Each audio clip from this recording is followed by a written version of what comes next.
Bonjour, alors aujourd'hui on va faire une vidéo sur le célibat et je voulais vous parler de la stratégie du nombre. Alors je vais commencer par vous expliquer ce que c'est, après je vous dirai en fait ce qu'espèrent en retirer finalement les gens qui utilisent cette stratégie-là. Et puis je finirai par mon avis sur la stratégie du nombre, sur ce que j'en pense, et pas que du bien, enfin bon, bref, vous verrez ça. Alors, qu'est-ce que c'est que la stratégie du nombre? Alors, en fait, moi, je n'avais pas connaissance de cette stratégie jusqu'à ce que des personnes qui l'utilisent me l'expliquent. Alors, il y a quelques années en arrière, il y a pas mal d'années en arrière, j'avais rencontré un garçon dans une soirée, etc. et qui m'avait demandé mon numéro de téléphone. Donc, je lui avais dit non, mais par contre, j'avais pris le sien parce que c'était un jeune homme qui était, enfin jeune homme, c'était un homme en tout cas qui me plaisait, et donc j'avais gardé son numéro de téléphone, et quelques jours après, je l'ai rappelé, effectivement, nous sommes vus, et nous avons eu une très brève histoire, pas d'amour, hein, voilà, puisque c'était trop bref pour ça, mais voilà. Et donc c'est lui qui m'a expliqué ça. En fait, ce qu'il faisait, et ce qu'il fait sans doute encore, c'est que dans une soirée, il va essayer d'obtenir le maximum de numéros de téléphone de femmes qui l'intéressent, de quasiment même toutes les femmes qui l'intéressent, et en se disant, voilà, je vais ratisser très très large, voilà, en jetant mon filet de manière un peu comme ça, sans réfléchir, je vais récupérer des tas et des tas de poissons. Et dans le lot, il y en aura bien une ou deux avec qui ça fonctionnera. Voilà, c'est la stratégie de nombre. Il y a des tas de personnes. Alors, c'est pas réservé aux garçons. Hein, il y a donc des femmes et des hommes et des non-binaires et tout ça, et qui utilisent cette stratégie en se disant bon ben voilà, je ratisse large, il en restera toujours quelque chose. C'est une stratégie comme une autre. Alors, pourquoi c'est considéré comme une bonne stratégie de leur part? Pourquoi, enfin, et ce qu'ils espèrent en retirer, c'est, voilà, en se disant, je fais peu d'efforts, finalement, j'ai mon petit discours qui est rodé, etc. Et je verrai, voilà, sur le nombre, c'est ce que je disais tout à l'heure, il y en aura bien une, deux ou quelques-unes avec qui, ou quelques-uns avec qui ça va fonctionner. Le deuxième effet qu'ils espèrent en retirer, c'est d'avoir un répertoire bien rempli, c'est-à-dire en cas de disette amoureuse, ils ont toujours quelqu'un ou quelqu'une à appeler pour ne pas se retrouver tout seul, et finalement, vous voyez, ils courent plusieurs lièvres à la fois, de manière un petit peu indifférenciée, en se disant, un jour ça me servira à quelque chose, le jour où je serai seule, j'appellerai telle personne, et on pourra se voir, et puis voilà, je ne serai pas tout seul, ou toute seule. Et enfin, voilà, il et elle utilisent cette technique parce que ils pensent que c'est une très bonne stratégie, que c'est, comment dire, une bonne chose d'être considéré comme un don Juan, ou elles pensent que c'est une bonne chose d'être considéré comme une femme fatale, voilà, quelqu'un, en tout cas une personne, homme ou femme, qui a du succès auprès des autres personnes, enfin du succès amoureux, que c'est une très bonne chose d'être considéré comme ça. Alors maintenant, je vais vous donner mon avis. Pourquoi, selon moi, c'est une très mauvaise stratégie surtout à notre âge, hein, les amis. Je m'adresse donc à des gens qui sont adultes depuis longtemps et pas à des adolescents ou des jeunes adultes. Hein. Moi, j'ai 50 ans, mais je pense que voilà, les gens qui me suivent ont à peu près cet âge-là. Je veux dire, à partir de 40 ans, je veux dire même un petit peu encore avant, hein, c'est une très mauvaise stratégie. D'abord, ça vous met dans une espèce de forme de prédation.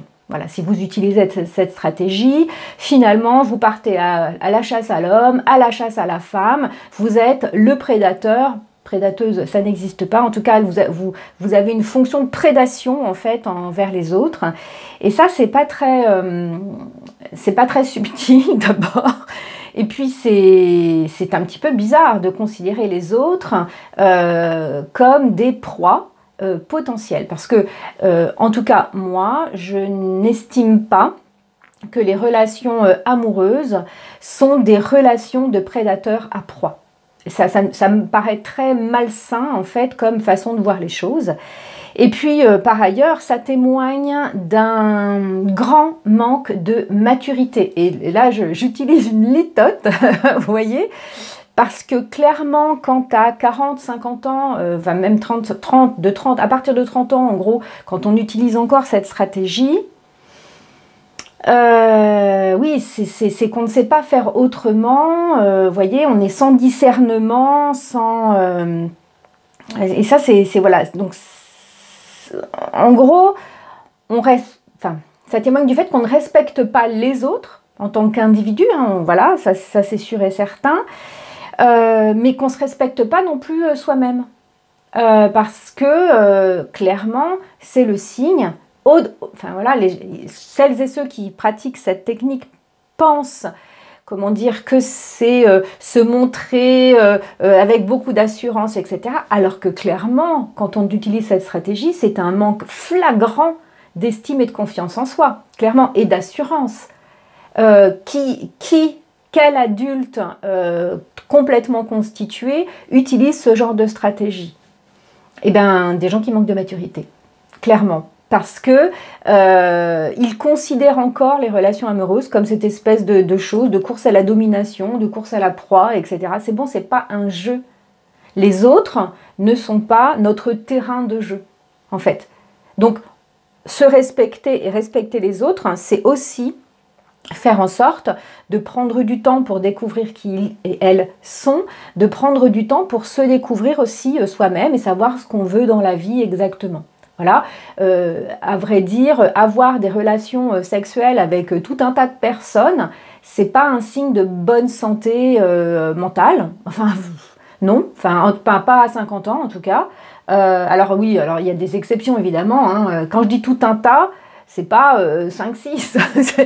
Mais vous voyez, quand vous multipliez en fait les expériences amoureuse, avec plein de monde, enfin plein de personnes en même temps, que vous considérez cette personne, mais bon, si elle veut plus, c'est pas grave, ce sera une autre. Vous voyez, comment vous considérez les gens? Ils sont un peu interchangeables. Non, non, en fait, les gens ne sont pas interchangeables. Si vous êtes intéressé par une personne, c'est pour ses qualités propres, c'est pour son histoire singulière, c'est pour sa personnalité. Elle n'est pas interchangeable, on ne peut pas l'échanger avec quelqu'un d'autre. Donc, si vous vous comportez à notre âge et quand vous êtes voilà, plus un très jeune adulte ou un adolescent ou une adolescente comme ça, c'est le signe que vous prenez les autres pour des objets. Et à vrai dire, moi je ne veux pas qu'on me considère comme un objet, un porte-manteau, un faire-valoir, un trophée ou n'importe quoi. Et de fait, je ne considère pas les gens de cette façon-là non plus. Voilà, les gens ne sont pas des objets pour me donner du plaisir sexuel ou amoureux ou affectif ou peu importe. Parce que c'est important, une rencontre amoureuse, c'est quelque chose d'important et ça demande du temps.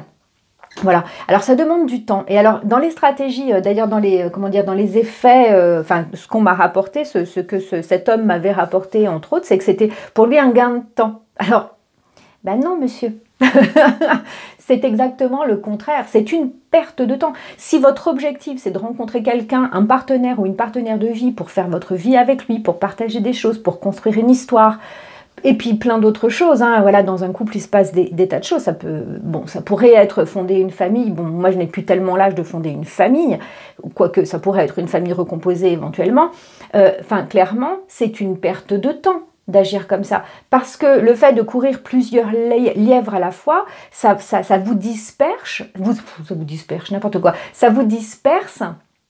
Et d'être dispersé, bah finalement, au lieu d'avoir la chance de focaliser votre attention sur une personne, de la découvrir, etc., bah, en fait, vous ne prenez pas ce temps-là. Donc, en fait, vous perdez du temps plutôt que d'en gagner. C'est idiot comme stratégie.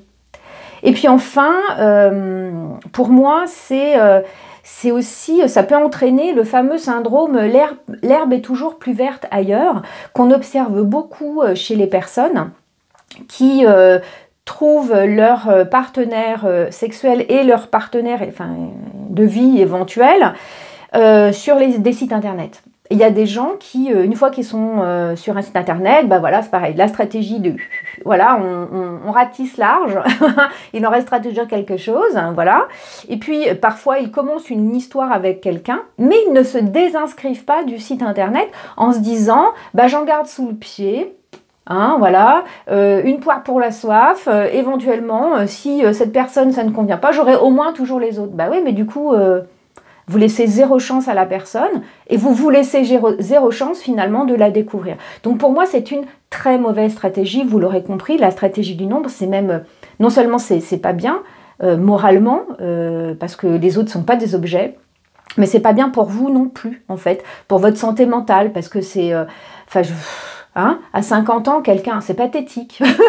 Quelqu'un qui est toujours dans ce genre de stratégie, c'est pathétique. Enfin voilà, on va dire, après 30 ans, si on fonctionne toujours de cette façon-là, c'est pas un bon signe, quoi. Enfin, c'est pas un signe de maturité, je le répète.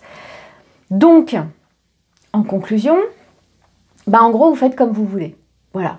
Vous faites comme vous voulez, parce que si vous avez envie d'utiliser cette stratégie, et si vous l'utilisez et que vous n'avez pas envie de changer, et qu'elle donne les résultats qu'elle donne, c'est-à-dire que finalement vous rencontrez des gens, mais vous ne restez pas avec eux, et puis que voilà, vous avez l'impression d'avoir une estime de vous-même à peu près stable, même si c'est sans doute une illusion, mais c'est pas grave. Donc vous faites ce que vous voulez, en fait, mais faites attention aux conséquences. Faites attention aux conséquences pour les autres, hein, évidemment, parce qu'il y a le retour de flamme, hein, après.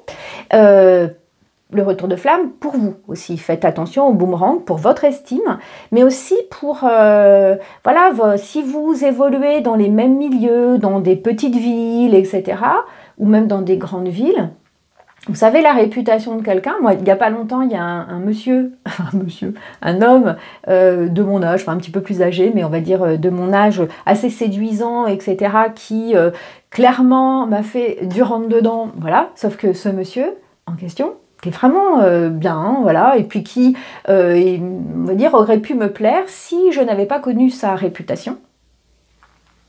Et voilà.